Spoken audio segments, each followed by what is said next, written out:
migraine headaches, that led to blurry vision, that led to double vision, led to all kinds of balance issues, and then it became emotionally liable. So I started having because it was a softball being shoved into the back of my skull. Here's a morphine patch, or here's Vicodin, or here's some Percocet. We have no idea, but we don't know what's going on. This is the biggest cause of loss of productive years of life in this country. You know, the people that have the accidents, that have the disabilities. Like, I was very dizzy. I was pretty out of it. Like, out of one eye, it was pretty blurry. But it was one of our playoff games for like a state cup that we had for my club team. So I think you want to get to a point where you can almost eliminate this from happening, and it's either going to come through science or it's going to come through technology.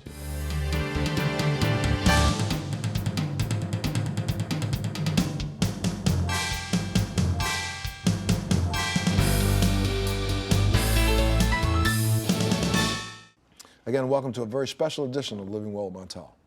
I don't know if you know this or not, but listen to some stats. About 230,000 hospitalizations occur every single year in this country as a result of TBI. 1.1 million Americans are treated for TBI and released from the emergency department each year. Almost 2% of the United States population is living right now with a chronic TBI-related disability. And war is not the only place that TBI occurs. Please welcome Tori to our show. Tori, this is crazy because you were every parent's dream child. And why did I say this? From the age of 4, you started playing soccer, right? Yeah. And any dad like me who's got a daughter who has stuck her head in the soccer field from age 4 until she's 18, right? You played soccer all the time. All the time. Live for soccer. It's the only thing I did. There were times at 4, 5, and 6, I think your parents probably had to drag you back in the house because you would do 7, 8 hours of soccer a day. I would always be playing in my own practices. My sister also played soccer, so I would try to jump into her practices, and when I wasn't jumping into hers, I was playing on the sidelines with my friends. I'm sure my parents were annoyed at one point. to say you were good at it is a little bit of an understatement, right? Because you are really good. I was. Yeah, I would like to think that I had some skill. Yeah, all of your teams were winning teams pretty much, and you played well. So when did you remember the first time that you had what you now know is a traumatic brain injury or a concussive injury, but when was the first time that you had one? I believe I was 15. I was a sophomore in high school. It was just like any other game. I was a center midfield, so that's a position where you head a lot. And I was also one of the tallest girls on the field, so it was kind of expected of me to do that. So I went up for a header. I misjudged it with the other girl I was going up for a header with, and we collided heads. And then I came down and hit the ground. Okay, and slow down for a second because people at home want to make sure they understand what you're talking about. And again, you've seen it on the soccer field. When the two people go up, the ball's coming, they try to bang it, which I always thought, I just could never do this myself, but you try to bang it with your head instead of catching the ball. You went head to head. Head to head. It happens all the time. And bang, you're on the ground? Yep. Dropped to the ground. Did you realize your bell was rung? Not really, just because I feel like it had happened so much. It had already happened to you before? Yeah. I mean, the thing was, because this is the same question I was asking her, but how many times do you think before? You remember what you're calling the big one. Yeah. But how many other little big ones did you have before that? Probably countless times, like 10, 20, 30 times. Now that my mom and I look back, knowing what a concussion is, she's like, I remember you coming home from your games 4th and 5th grade saying your head hurt, but I never thought anything of it. I just thought it was part of the game, like, oh, I'm exhausted, or it was just a really rough game. I must just be having a headache because of that. And see, I cannot not say this at this moment. Here I start off by saying you're every parent's dream, but yeah, now because every parent in America ought to be looking at this and understanding when you send your daughters out and your sons out to play sports, we're responsible for what happens to them.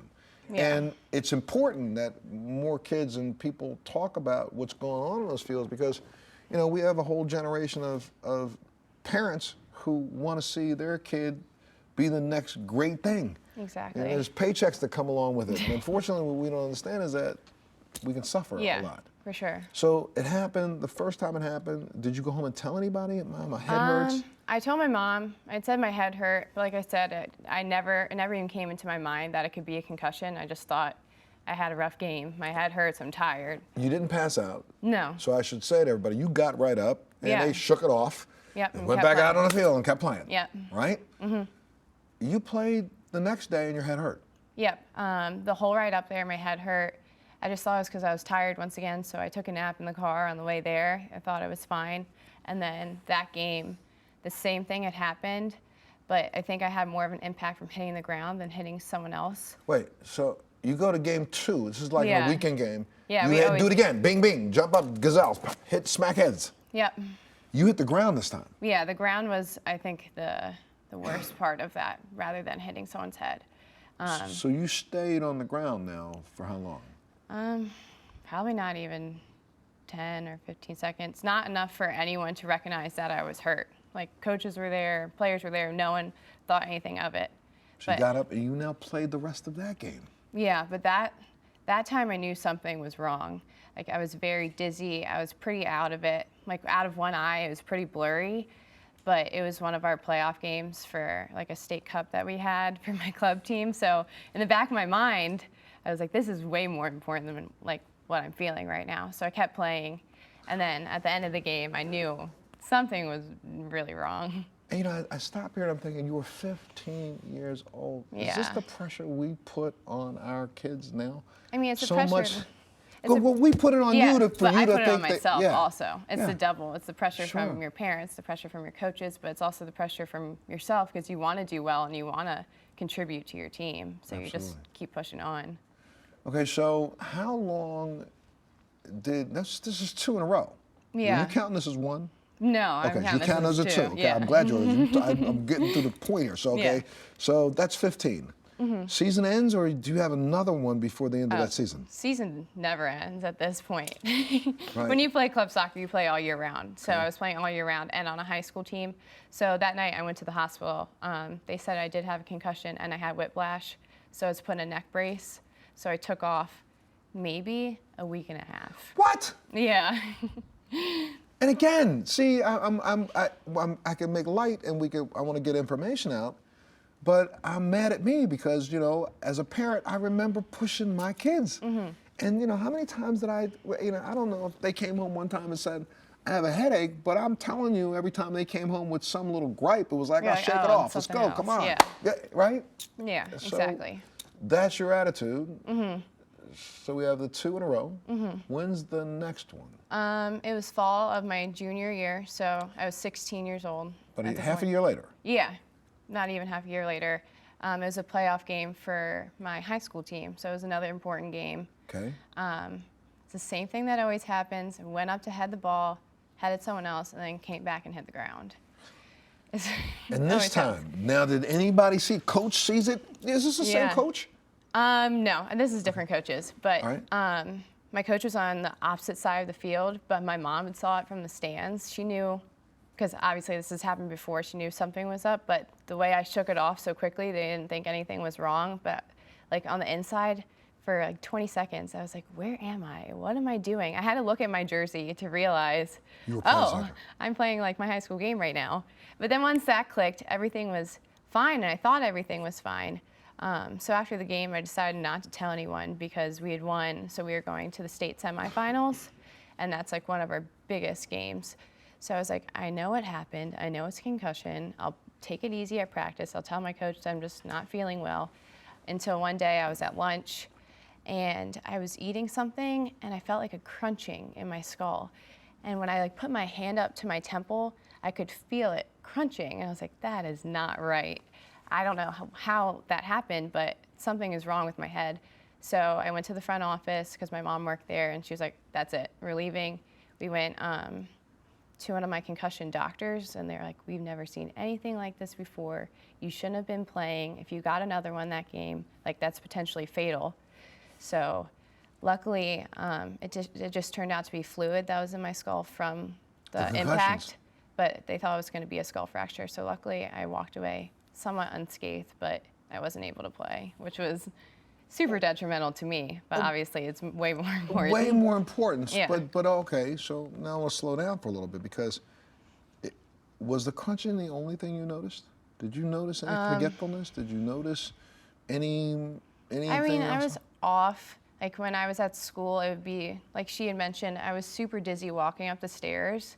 Like I felt like I was gonna fall over the whole time, or like when I was walking to class, this is 6 months into the school year and I didn't know where I was going. It's like third period, wait, where am I going? I don't know. Let me go downstairs and ask my mom what my next class is, because I can't remember. Okay, so that was then, but then after they take your soccer away, you had a fall. Yeah, I was on vacation with a friend and I ended up passing out, and it's a weird thing that always happens to me. I've always passed out since I was younger, and I was just in the wrong place and I hit my head. Do we wonder why? Okay, but Yeah. okay. So you hit your head again. Yep. Did you go to the doctors this time? Again? No, I didn't, but just because I was like, I know what this is. They're gonna tell me the same thing. Just relax, rest. Don't be on your phone. Don't do any strenuous activity. Lay in your bed. So. And is that what you're living through right now too? How are you feeling now? What's going on? Today, I'm very lucky. I'm very fortunate that I feel like I have recovered for the most part, but there are definitely days where I have the worst headaches in the world. Like I feel like I can't move, and I get headaches for 4 and 5 days at a time, especially now that I'm like a college student and I have a huge workload like any other student, and it's really hard. Can we go back to this? You just said something that I'm going to try to snatch the two of you up a little bit, but you just said that you feel like you're pretty okay. But Yeah. now you just said you have headaches for 5 days in a row. Yeah, that's And not then normal. Then what you Yeah. didn't tell me just now was the fact that you're having seizures. Well, like I said before, I had passed out like ever since I was little. I don't know what it is. They can never figure it out. But now I don't know how correlated they are. But since I have been passing out recently, they've been getting a lot worse. Like I'll have seizures after I pass out. So, like I said, it might be something that just wanted to tag along with all these I'm rest of sitting the here with symptoms. this befuddled look on my face because we know what the problem is, darling. Yeah. Okay, so I'm so glad that the two of you are here talking today about this. Does she sound anything like you when she's talking? Trying to make excuses and not tell the truth? Yeah. Yeah. Yeah, that part, right? The 5-day headaches. 5-day headaches? Yeah, I'd have to go on prednisone, steroids to try to get them, and then sleep for 5 days. At the top, when I was speaking to you a segment ago, and I was talking about the fact that you're not the typical face. When we see on the 6 o'clock news soldiers suffering from PTSD, it's normally a guy looks like he was special forces and he's injured, and they don't ever show your face. When we talk about traumatic brain injury, right now all we talk about is football. They may every once in a while say something about possibly boxing, but we never say anything about the sport that the majority of young ladies in America are involved in is soccer. Yeah. And why? Well, I'm not going to get into that, but there may be a reason why. What's so sad about it is, as you get older, you play the child's game, but you may be wearing this for the next 20, 30 years of your life. I can't see it on the outside.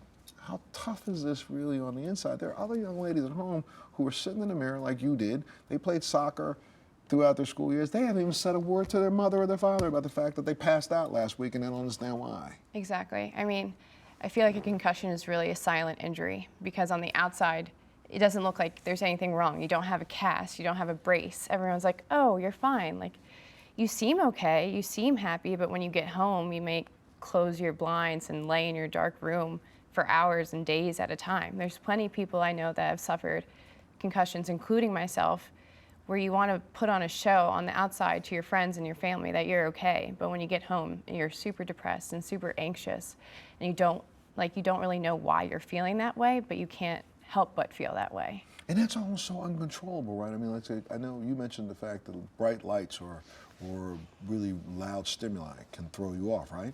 Take a person on a journey for that right now. Somebody's sitting at home and doesn't understand that in their bedroom, all of a sudden, when they open the blinds, bang, now all of a sudden they're getting that headache that's behind the eyes, and then it goes from behind the eyes to where the ears are, right? I've just kind of retreated to just being at my house because it's more like loud noises or even people asking me, like having a conversation with somebody. Hard to process the questions. The questions. And so I'm more just retreated to being a listener. And But you know what, here's something else. Both of you guys, I keep asking you questions and it's not till about 5 answers later that you say something that you should be admitting to. The first thing, the only way you're gonna get help, really, as much as you said, I wanna go outside and I'm gonna smell it, and that's gonna help, girlfriend, we need help. Seriously, get help. The only way you're gonna do that is you gotta start inside and admit to everything going on. I don't think a lot of people like to hear what's wrong with you. So it's easier just to be silent and smile, because everyone likes to see a smile. But you know what? When there are people asking the question, that's when you open up the floodgates. Let it rip. There are people like us that can have some answers or may help you find some. Let's take a break. We'll be back right after this. As you've heard from our guests, traumatic brain injury can cause many symptoms, including balance disorders. The only way we're going to be able to learn if treatments work to address these symptoms is through scientific clinical trial. If you, a family member, or a friend have chronic balance disorder that is a result of a mild or moderate traumatic brain injury due to sports, military service, slips, trips, or falls, they may be eligible to participate in a clinical trial for an investigational device being developed to treat balance disorder. Please visit braininjurytrial.com/livingwell or call 1-877-847-4290 for more information.